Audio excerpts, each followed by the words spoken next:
ಇದೀಗ ನಿಮ್ಮ ಮುಂದೆ ಬರಲಿದ್ದಾಳೆ.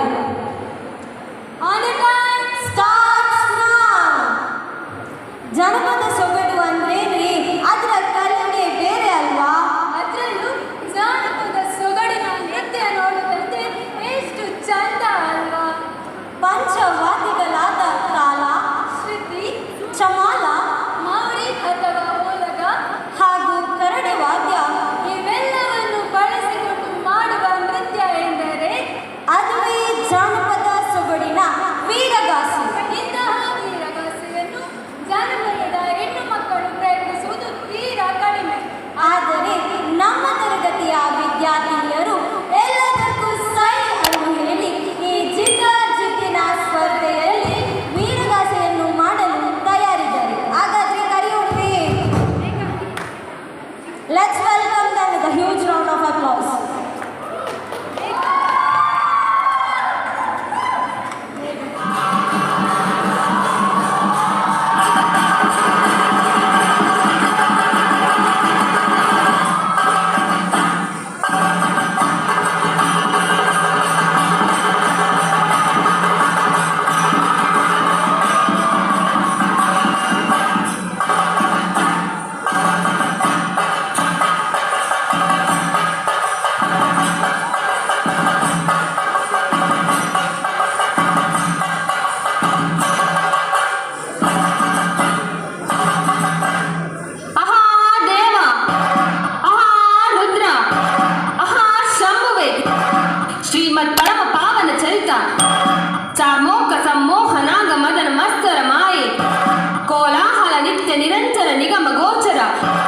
ಸಚ್ಚಿದಾನಂದ ನಿತ್ಯ ಪರಿಪೂರ್ಣ ಹೃದಯ ಪರಶಿವನ ಸ್ವರೂಪ ಶ್ರೀ ವೀರಭದ್ರ ಸ್ವಾಮಿಗೆ ವಂದಿಸುತ್ತಾ, ನೆರೆದಿರುವ ಸಭಿಕರಿಗೆಲ್ಲರಿಗೂ ವಂದಿಸುತ್ತಾ ವೀರಗಾಸೆಯನ್ನು ಪ್ರಾರಂಭಿಸೋಣವಯ್ಯ.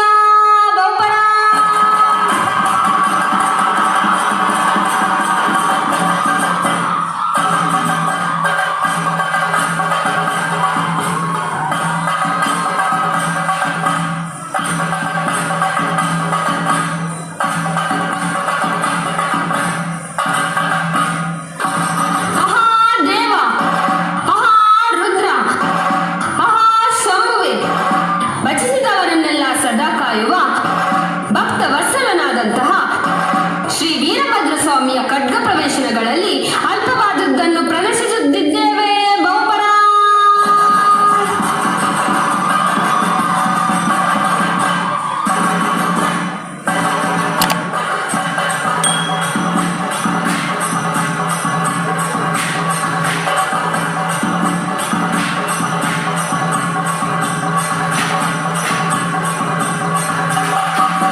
ಎಂತ ಎನರ್ಜಿ ಇಲ್ಲ ನಿಮ್ಮಲ್ಲಿ.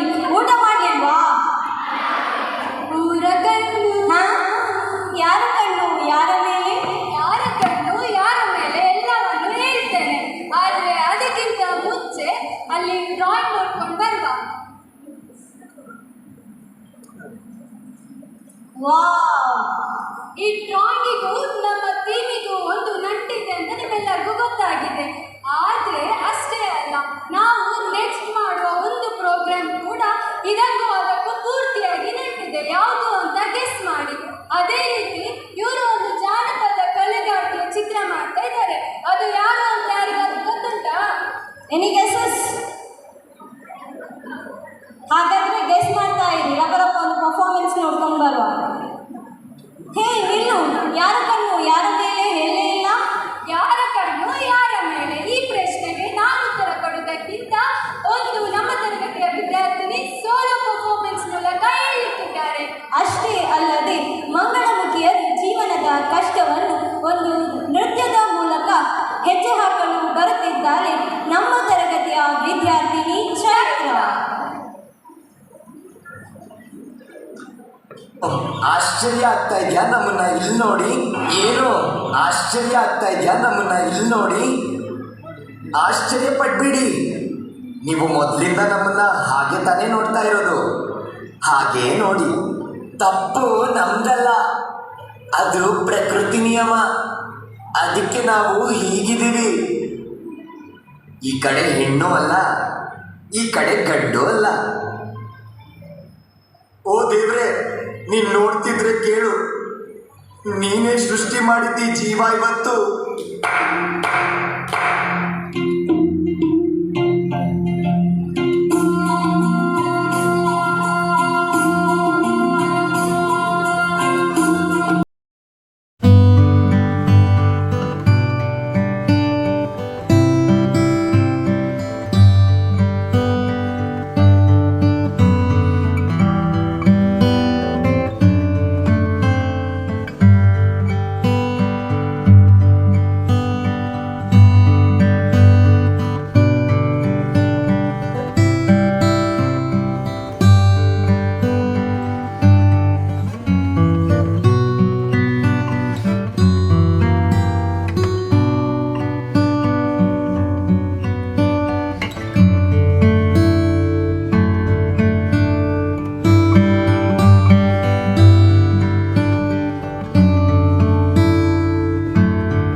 ಆಗ್ಬೇಕು ಅಂತ ಆಸೆ. ಆದ್ರೆ ನೀವು ನಿಮ್ಮ ಮಕ್ಕಳನ್ನ ನಮ್ಮ ಹತ್ರ ಕಲಿಯಕ್ಕೆ ಎಲ್ಲಿ ಕಳಿಸ್ತೀರಾ? ನಾವು ಡಾಕ್ಟರ್ ಆಗ್ಬೇಕು ಅನ್ಕೋತೀವಿ, ಆದ್ರೆ ನೀವುಗಳು ನಮ್ಮ ಹತ್ರ ಟ್ರೀಟ್ಮೆಂಟ್ ತಗೊಳಕ್ ಬರ್ತೀರಾ? ಪೊಲೀಸ್ ಆಗಿ ನಿಮ್ಮನ್ನ ಕಾಪಾಡಬೇಕು ಅಂತ ಆಸೆ, ಆದ್ರೆ ನಮಗೆ ರಕ್ಷಣೆ ಇಲ್ಲ. ಎಲ್ಲದಕ್ಕೂ ಉತ್ತರ ಒಂದೇ, ಗೌರವ. ಕೊನೆ ಸಲ ನಿಮ್ಮ ಮುಂದೆ ಕೈ ಚಾಚಿ ಬೇಡ್ಕೋತಾ ಇದ್ದೀವಿ. Created with free version for non-commercial ಈ ಸಲ ನಮಗೆ ದುಡ್ಡಿನ ಬದಲು ಗೌರವ ಕೊಡಿ, ಗೌರವ ಕೊಡಿ.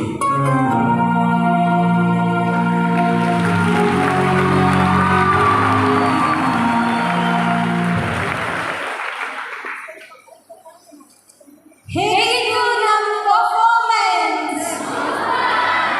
ಓಕೆ, ನೃತ್ಯದ ಮೂಲಕ ಕೂಡ ಒಂದು ಅದ್ಭುತವಾದ ಸಂದೇಶವನ್ನು ಕೊಟ್ಟ ಚೈತ್ರ, ನಿಮಗೆ ತುಂಬು ಹೃದಯದ ಧನ್ಯವಾದಗಳು. ಜಾನಪದ ವಿಷಯ ಇಟ್ಟುಕೊಂಡು ಮಂಗಳಮುಖಿಯರ ನೃತ್ಯ ಮಾಡಿರುವುದು ಯಾಕೆ ಎಂಬ ಸಂಶಯ ನಿಮ್ಮಲ್ಲಿ ಬರಲಿಲ್ಲವೇ? ಹೌದು, ಜಾನಪದಕ್ಕೂ ಮಂಗಳಮುಖಿಯರಿಗೂ ಒಂದು ನಂಟು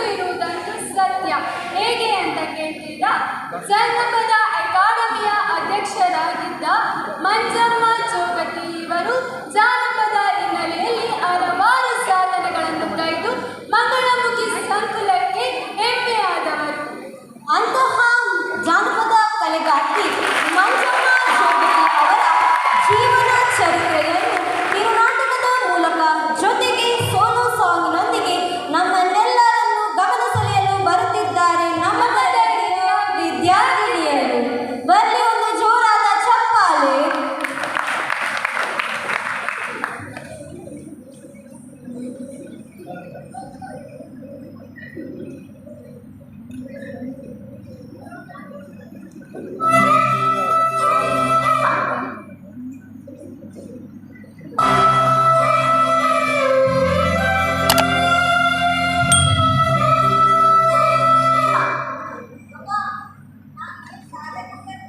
ಸಾಲ ಬಿಟ್ಟರೆ ಸೀದಾ ಮನೆಗೆ ಬಾ. ಅಲ್ಲೇ ತಿರುಗಾಡ ಹೋಗಬೇಡ.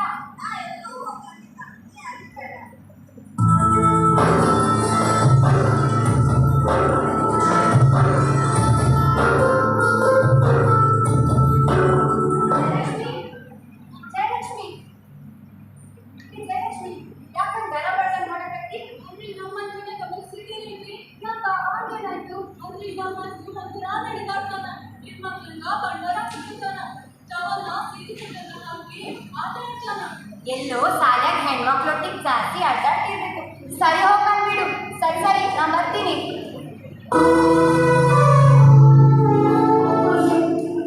ದಿನ ಕಳೆದಂತೆ ಮಂಜುನಾಥನಲ್ಲಿ ಹೆಣ್ಣಿನ ವರ್ತನೆ ಹೆಚ್ಚಾಗುತ್ತಾ ಹೋಗುತ್ತದೆ.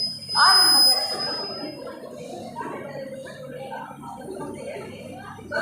ಮಂಜುನಾಥನ ವರ್ತನೆ ಮುಜುಗರಗೊಳಿಸುತ್ತದೆ. ಹೀಗಿರುವಾಗ ಮಂಜುನಾಥ SSLC ಪರೀಕ್ಷೆಯಲ್ಲಿ ಫೇಲಾಗುತ್ತಾನೆ. ಇಲ್ಲ ಇಲ್ಲ ಬಂದಿದ್ದೀಯಲ್ಲ, ನಿಮ್ಗೆ ಏನು ಸುಮ್ಮನೆ ಮಾಡಿದ್ರಿ ನಾವು? ಕೂಲಿ ತಕ್ಷಣ ಮನೆ ಕೆಲಸ ಮಾಡಕ್ಕಾಗ್ತದ?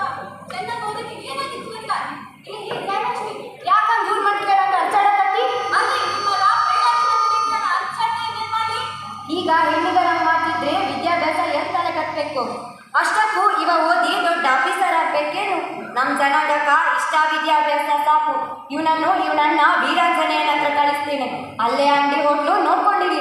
ಯಾಕಾದ್ರೂ ಹೆಚ್ಚು. SSLCಯಲ್ಲಿ ಫೇಲ್ ಆದ ಮಂಜುನಾಥನನ್ನ ಸ್ವಂತ ಊರು ಕಲ್ಕಂಬದಲ್ಲಿದ್ದ ಅಣ್ಣ ವೀರಾಂಜನೇಯ ಶೆಟ್ಟಿ ಬಳಿಗೆ ಕಳುಹಿಸುತ್ತಾರೆ.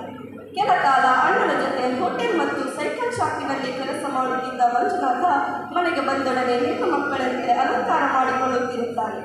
ಇದನ್ನು ಕಂಡ ಊರಿನ ಜನರೆಲ್ಲ ಅಣ್ಣನಿಗೆ ದೂರು ಹೇಳುತ್ತಿರುತ್ತಾರೆ. ಇದರಿಂದ ಬೇಸತ್ತ ಅಣ್ಣ,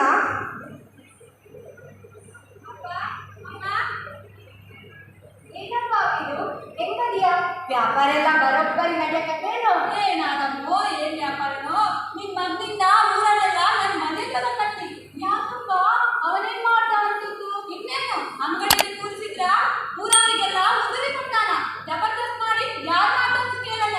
ಒಳ್ಳೆ ಹೆಣ್ಮಕ್ಳು ಆಡ್ತಾನ. ಊರಲ್ಲೆಲ್ಲ ನನ್ನ ಮನೆ ತಗೊಂಡ್ಬರ್ತಿ. ಇನ್ನೇನು ಇವನನ್ನ ನೀವೇ ಹಿಡ್ಕೊಳ್ಳಿ. ಯಾವ ಗರ್ಭದಲ್ಲಿ ಏನ್ ಪಾಪ ಮಾಡಿದ್ದು? ನನ್ ಕಣ್ಣ ಇವನ್ ಕಣ್ಣ ಅಣ್ಣನಾಗಿಟ್ಬಿಟ್ಟೆ. ನಿನ್ನವರಿನ ಬಣ್ಣ ಬಿಡ್ತಾಳ. ಆದ್ರೆ ನೀ ಹೆಣ್ಣಿಗರ ಗಾಡಿ ನಮ್ಮ ಮನೆಗೆ ತೆಗೆಯಕತ್ತಿ. ಇವಾಗ ಅಯ್ಯೋ ನಿಂತಿರಿ ಸಾಕು. ಹೊಡಿಬೇಡಿ ಅವನ ಕೊಟ್ಟು ಪಾಪ ಮಾಡ್ತೀರಿ ಏನು? ಅವ್ರು ಕೊಂಡ್ರೆ ಮಾಡ್ಬೇಕು. ಅವ್ರಿಗೆ ಕೊಂಡ್ರೆ ಬಿಡ್ತೀನಿ. ನಿಂತಿರಿ ಸಾಕು. ಒಂದ್ಬೇಡ ಒಂದ್ಸಲ ಡಾಕ್ಟರ್ಗೆ ತೋರಿಸಿದ್ರೆ ಸರಿ ಹೋಗ್ತಾನೆ. ಏನ್ ಸರಿ ಹೋಗೋಣ ಏನು? ಅದೊಂದು ಹಾಗೆ ಬಿಡ್ಲಿ. ನಡೀರಿ.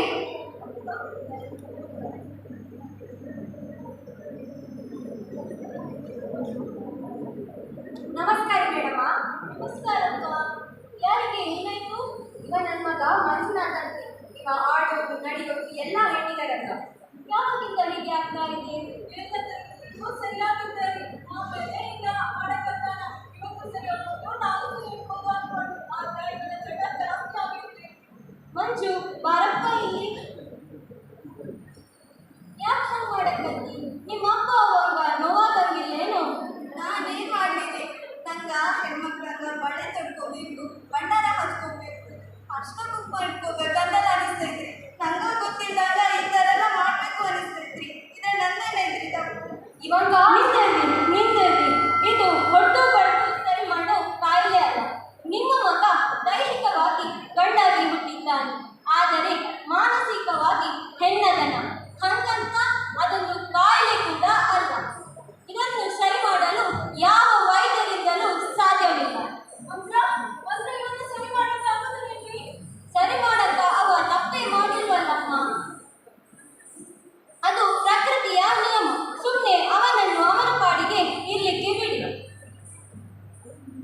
ವೈದ್ಯರ ಮಾತಿನಿಂದ ಮತ್ತಷ್ಟು ಕಂಗಾಲಾದ ದಂಪತಿ ಹತ್ತಾರು ಕಡೆ ಶಾಸ್ತ್ರ ಕೇಳುತ್ತಾರೆ.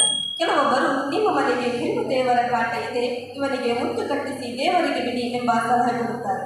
ಅದಾಗಲೇ ಸಾಕಷ್ಟು ನೋವುಗಳನ್ನು ಕಂಡ ಹನುಮಂತಯ್ಯ ಜಯಲಕ್ಷ್ಮಿ ದಂಪತಿ ಒಲ್ಲದ ಮನಸ್ಸಿನಿಂದಲೇ ಮಗನನ್ನು ಕೊಪ್ಪಲಕ್ಕೆ ಕರೆತಂದು ಗುಳಿಗಮ್ಮ ದೇವರಿಗೆ ಮುತ್ತು ಕಟ್ಟಿಸಿ ಜೋಗತಿ ದೀಕ್ಷೆಯನ್ನು ಕೊಡಿಸುತ್ತಾರೆ. ದೀಕ್ಷೆಯನ್ನು ಪಡೆದು ಮಂಜಮ್ಮ ಜೋಗತಿಯಾಗಿ ಮನೆಗೆ ಬಂದ ಮಗನನ್ನ ಮನೆಯಲ್ಲಿ ಯಾರು ಸಹ ಪ್ರೀತಿಯಿಂದ ಕಾಣುವುದಿಲ್ಲ. ಇದರಿಂದ ಮನನೊಂದ ಮಂಜಮ್ಮ ವಿಷ ಸೇವಿಸಿ ಆತ್ಮಹತ್ಯೆ ಮಾಡಿಕೊಳ್ಳಲು ಪ್ರಯತ್ನಿಸುತ್ತಾರೆ.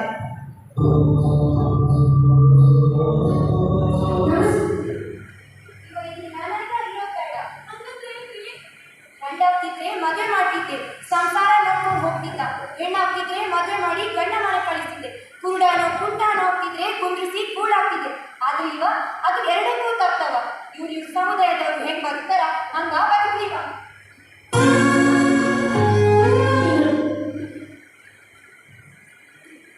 ಬಾಗಿಲ ಮುಂದ ರಂಗೋಲೆ ಬಾಗಿ ಹಾಕುತ್ತ ನಾನಾ ತರದಲ್ಲೇ.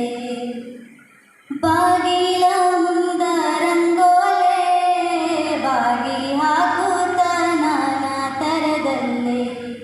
ಕನಸ ಪ್ರೀತ ಮತ ಮತ ಒಂದೇ, ಕನಸ ಪ್ರೀತ ಮತ ಮತ ಒಂದೇ. ಹೇಗೆ ಮರೆಯಾಗಲಿ ನನ್ನ ತವರಿಗೆ, ತವರೂರ ನೋಡಲು ಬಂದೆ. ತಾಯಿ ನೆನಪಾಗಿ ಕಣ್ಣೀರ ತಂದೆ. ಬಾಗಿಲ ಮುಂದ ರಂಗೋಲೆ ಬಾಗಿ ಹಾಕುತ್ತ ನಾನಾ ತರದಲ್ಲೇ.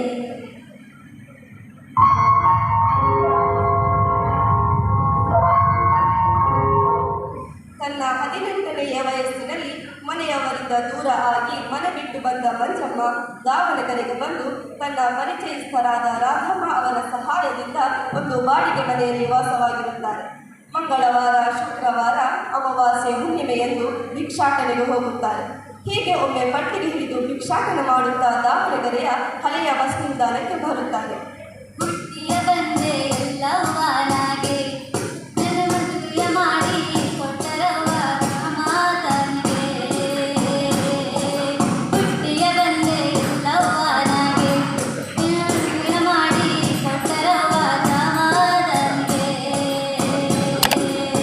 ನಿಮ್ಮ ತಂದೆ ರೇಣುಕರಾಜ, ನಿಮ್ಮ ತಾಯಿ ದುರ್ಗಾದೇವಿ. ನಿಮ್ಮ ತಂದೆ ರೇಣುಕರಾಜ, ನಿಮ್ಮ ತಾಯಿ ಭೋಗಾವತಿ. ಅವರ ಹೊಟ್ಟೆಯಲ್ಲಿ ಹುಟ್ಟಿ ಯಾರ ತೊಟ್ಟಿಯಲ್ಲಿ ಹುಟ್ಟಿ ಬಂದೆ ಎಲ್ಲವ್ವನಾಗಿ. ನನ್ನ ಮದುವೆಯ ಮಾಡಿ ಕೊಟ್ಟರವ್ವ ಜಮಾದನಿಗೆ.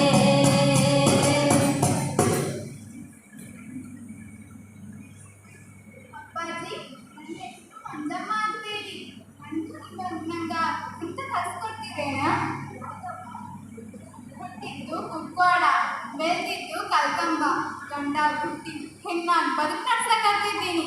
ನನ್ನಪ್ಪ ಮನೆಯಿಂದ ಓಡಿಸಿದ್ರು.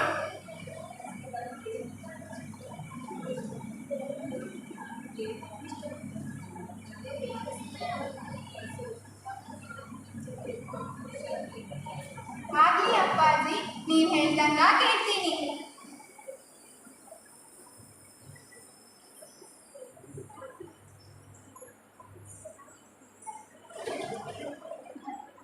ಹುಟ್ಟಿಯ ಬಂದೆ ಎಲ್ಲವ್ವನಾಗೆ, ನಿನ್ನ ಮದುವೆಯ ಮಾಡಿ ಕೊಟ್ಟರವ್ವ ಜಮಾದನಿಗೆ. ಹುಟ್ಟಿಯ ಬಂದೆ ಎಲ್ಲವ್ವನಾಗೆ, ನಿನ್ನ ಮದುವೆಯ ಮಾಡಿ ಕೊಟ್ಟರವ್ವ ಜಮಾದನಿಗೆ. 1 ವರ್ಷಗಳ ಕಾಲ ಮಟ್ಟಿಕಲ್ಬಸ್ತಪ್ಪ ಮತ್ತು ಅವನ ಮಗನ ಜೊತೆ ಸಂತೆ ಜಾತ್ರೆಗಳಲ್ಲಿ ನೃತ್ಯವನ್ನು ಮಾಡುತ್ತಾ ಬದುಕು ಸಲ್ಲಿಸುತ್ತಿರುತ್ತಾರೆ. ಈ ಸಮಯದಲ್ಲಿ ಮಂಜಮ್ಮನಿಗೆ ಜಾನಪದ ಲೋಕದ ದೈತ್ಯ ಪ್ರತಿಭೆ ಕಾಳವ್ವ ಜೋಗತಿಯವರ ಪರಿಚಯವಾಗುತ್ತದೆ. ಕಾಳವ್ವ ಜೋಗತಿಯವರು ಮಂಜಮ್ಮನಲ್ಲಿದ್ದ ಕಲೆಯನ್ನು ಮೆಚ್ಚಿ ತಮ್ಮ ತಂಡದಲ್ಲಿ ಸೇರಿಸಿಕೊಳ್ಳುತ್ತಾರೆ.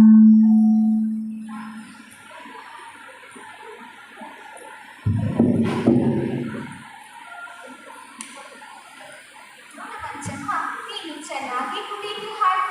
ಇವತ್ತಿನಿಂದ ನಿನ್ನ ಬದುಕು ಕಲೆಗೆ ಮೀಸಲಾಗಿರಬೇಕು. ಜನರ ಚಪ್ಪಾಳೆ ಬಾಯಿಗೆ ನಿನಗೆ ಆಶೀರ್ವಾದ. ಎಲ್ಲರ ಮುಂದೆ ಧೈರ್ಯದಿಂದ ಕೊಡಿ. ಅಪ್ಪ ಮನೆಯಿಂದ ದೂರವಾಗಿ ಎತ್ತು ದೋಸೆಯಿಂದ ಅಡಿತಿದ್ದು ಮಕ್ಕಳೀಗ ಹೊಸ ಬದುಕು ಕಟ್ಟಾಗಿದೆ. ಈ ನನ್ನ ಅಪ್ಪ ಮಾತ್ರ ನನಗೆ ಒಳ್ಳೆಯದಾಗ್ತದೆ. ಮಂಜಮ್ಮ ಜೋಗು ದೇವರು ಜಾನಪದ ಕಲೆಗಳ ಕ್ಷೇತ್ರಕ್ಕೆ ನೀಡಿದ ಕೊಡುಗೆಗಾಗಿ 2021ರಲ್ಲಿ ಭಾರತ ಸರ್ಕಾರವು ಪದ್ಮಶ್ರೀ ಪ್ರಶಸ್ತಿಯನ್ನು ನೀಡಿ ಪುರಸ್ಕರಿಸಲಾಯಿತು.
ಮಂಗಳೂರಿನವರಿಗೆ ಪ್ರೀತಿ ಕೊಟ್ಟು ಸ್ಥಾನ ಕೊಟ್ಟು ಶಿಕ್ಷಣ ಕೊಡುತ್ತಿದ್ದರೆ ಅವರಿಂದು ಬೀದಿಗಿಳಿದು ಭಿಕ್ಷಾಟನೆ ಮಾಡುವ ಪರಿಸ್ಥಿತಿ ಬರುತ್ತಿರಲಿಲ್ಲ ಎಂಬ ಸಂದೇಶವನ್ನು ನಮ್ಮ ವಿದ್ಯಾರ್ಥಿನಿಯರು ಸಾರಿದ್ದಾರೆ. ಜೊತೆಗೆ ಜಾನಪದ ಕಲೆಯನ್ನು ನಿಮ್ಮೆಲ್ಲರಿಗೂ ತಿಳಿಸಲು ಪ್ರಯತ್ನ ಮಾಡಿದ್ದೇವೆ. ನಿಮಗೆಲ್ಲರಿಗೂ ಜಾನಪದ